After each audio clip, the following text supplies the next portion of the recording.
Rundunar Sojin ƙasar Mali ta sanya zunzurutun tsabar kuɗi da suka kai dala miliyan 3.5, wanda suka kai kimanin sefa biliyan 2 ga duk wanda ya ba da bayanan sirri aka kai ga kama shugaban 'yan tawayen Azawad wato Iyad Ghali. Hakan dai ya biyo baya ne sakamakon sababbin hare-hare da waɗannan 'yan tawaye na ƙungiyar Azawad suka ci gaba da kai ma dakarun sojojin ƙasar Mali, wanda aka ga sun fara amfani da sababbin makamai, coordinated attack, amfani da drones, wato wanda wannan lamarin yake nuna cewa yanzu fa yaƙin ya fara kaiwa ga wani mataki. Wato duk lokacin da ka ga irin waɗannan 'yan ta'adda an fara ba su irin waɗannan nau'ikan makaman, da akwai abubuwa da dama da ake nufi kuma ake so a cimmawa. Akwai military base a ƙasar Mali na sojojin ƙasar Mali da ake kira Sibere, wanda suka kai farmaki kan wannan military base ɗin suka ƙona shi, da dai hare-hare da suka ci gaba da kaiwa da niyyar maida wannan gwamnati baya. Duk dai rundunar sojin ƙasar Mali na ci gaba da iya bakin ƙoƙarinta gurin maida martani da yaƙar waɗannan mutane, amma sai dai ku sani fa cewa ayyukan waɗannan mutane ba wai iya ƙarfinsu ba ne ko ƙoƙarinsu. Babu wani ɗan ta'adda a faɗin duniya da zai iya faɗa da wata gwamnati kai tsaye. Duk wanda ka ji ya baka labari cewa wai akwai wani ɗan ta'adda da yake iya yin faɗa da gwamnati nasara, ƙarya ne, sai dai inda akwai wani a bayan shi, wanda ko wannan nan shi ma ya kasance wata ƙasa ce ko wata babbar ƙungiya ce da take da tarin dukiya, take da tarin intelligence, take da ƙarfi a faɗin duniya, wanda already dama harin da aka kai a ƙasar Mali al'ummar duniya sun shaida cewa hari ne daga ƙasashen Turawan Yamma, wanda ake ganin cewa baya ga ƙasashe irin su Faransa, wannan karo har ma da ƙasar Ukraine da dai sauran wasu ƙasashe da suke bayan wannan yunƙuri na kifar da gwamnatin soja ta ƙasar Mali, wanda a bidiyoyi da na yi muku a baya akan abin da ya shafi rikicin ƙasar Mali, na bayyana muku rikici ne da yake da alaƙa da rikicin ƙasashen Turawan Yamma, wanda ake yi tsakanin Ukraine da Rasha, wanda a cikin wannan rikici da ake fafatawa tsakanin Ukraine da Rasha, Amurka ce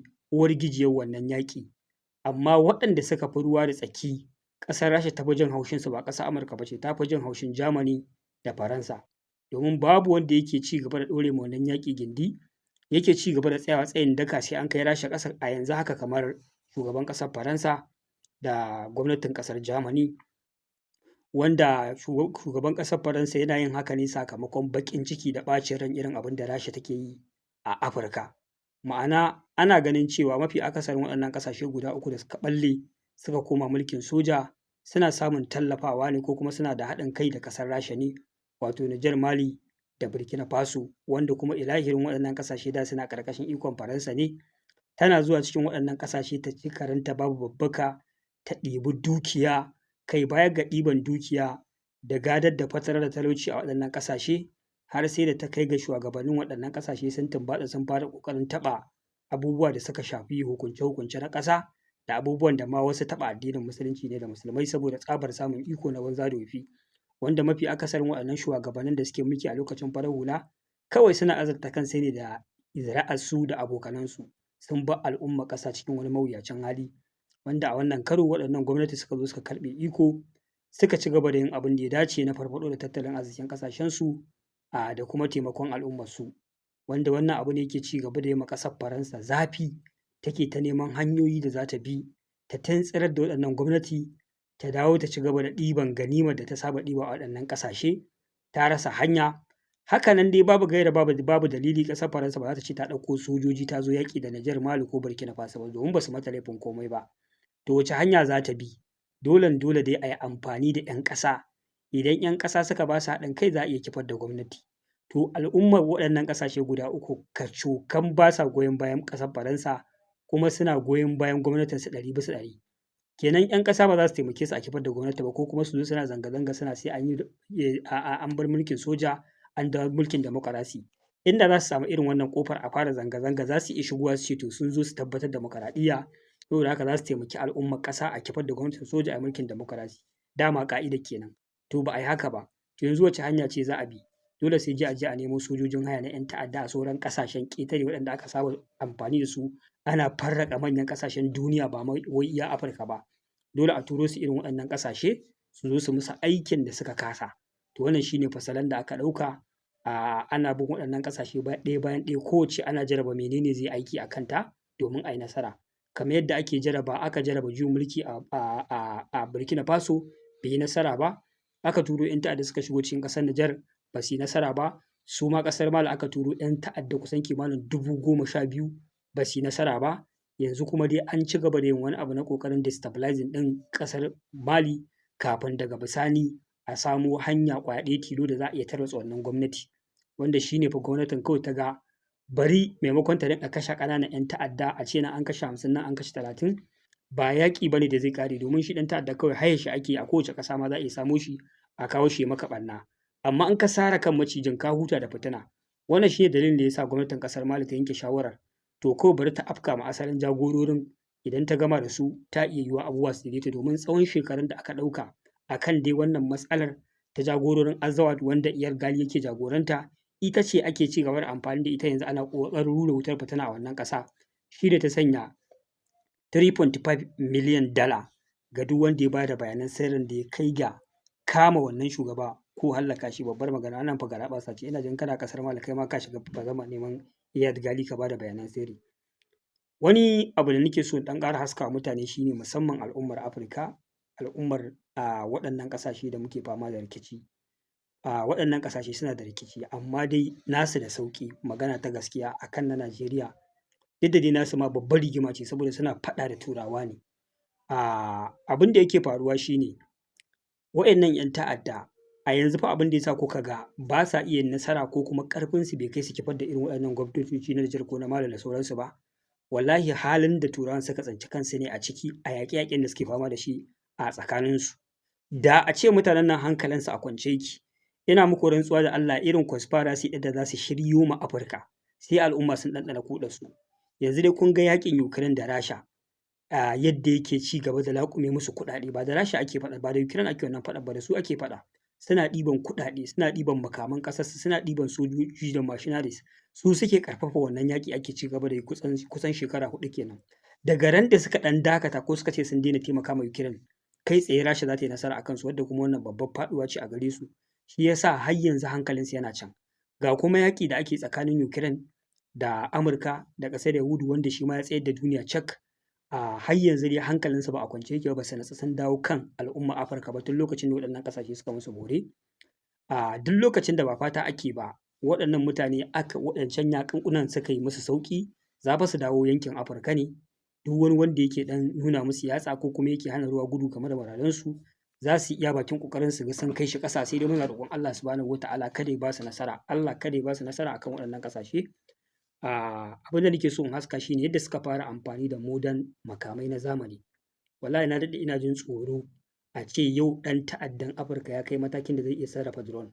Yanzu babu yaƙi mafi hatsari a faɗin duniya sama da yaƙi da drone. Kai kun ga dai ƙasar Amurka ita ce tafi kowa advanced warfare, advanced military weapons a duniya.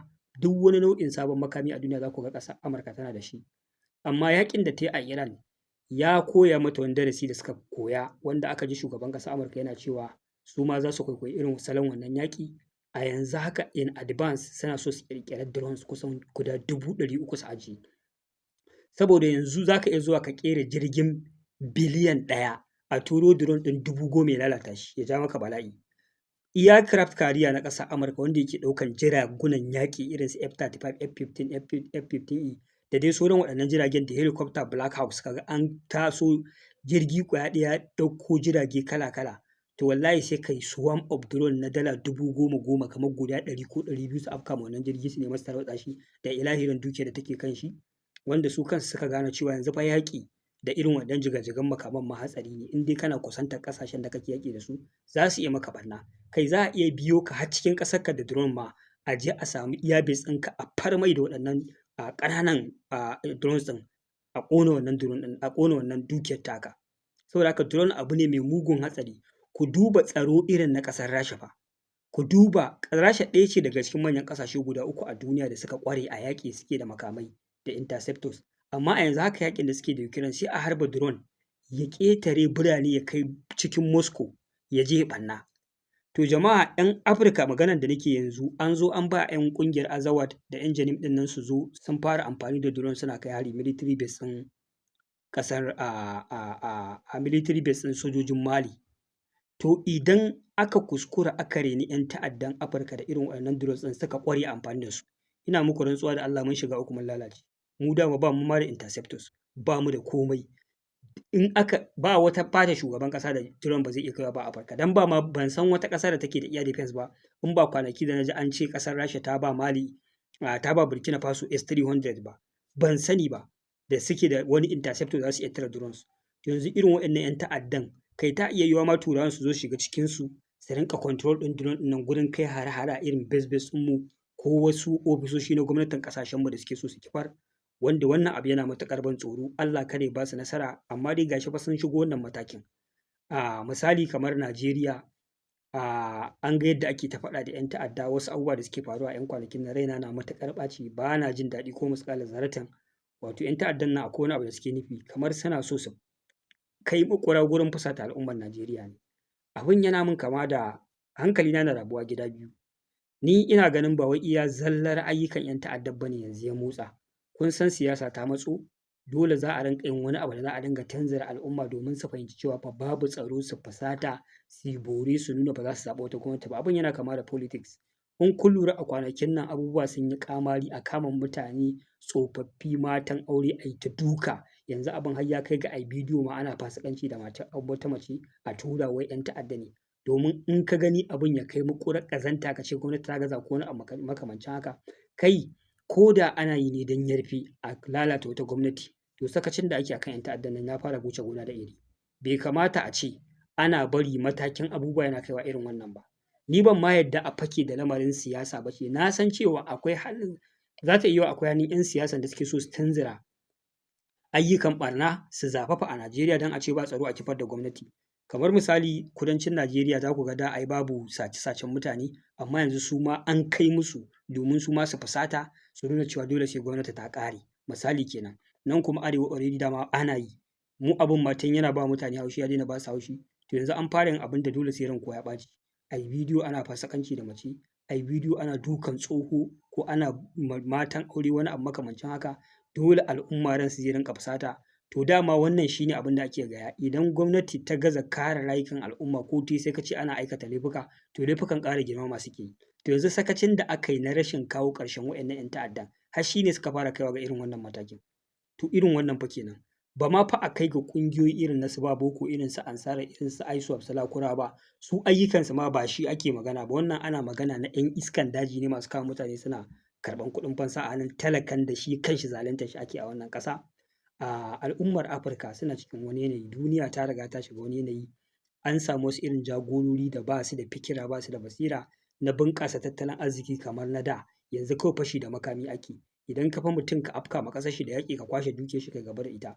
Ƙasarku kuma idan aka zo aka ga wani abin amfani ko zinari ko uranium ko man fetur, maimakon a zo a siya a hannunku, sai dai a tada yaƙi a turo 'yan ta'adda su kori mutane a zo a kwasa ganima. Haka fa al'ummar Afirka ta koma, ko kuma in ce duniyar ma gabaki ɗaya. Wannan wani lokaci ne da Allah ya kawo mu kawai da bamu taɓa ganin irin shi ba, ko a tarihi mun san irin wannan kama karyan ya wuce. Muna roƙon Allah subhanahu wataala ya kawo mana ƙarshen waɗannan fitintunu masu ɗaukar nauyin waɗannan 'yan ta'adda da ƙoƙarin farraka Afirka. Allah Ubangiji subhanahu wataala ya mana maganin su. A nan zan dakata. Wassalamu alaikum.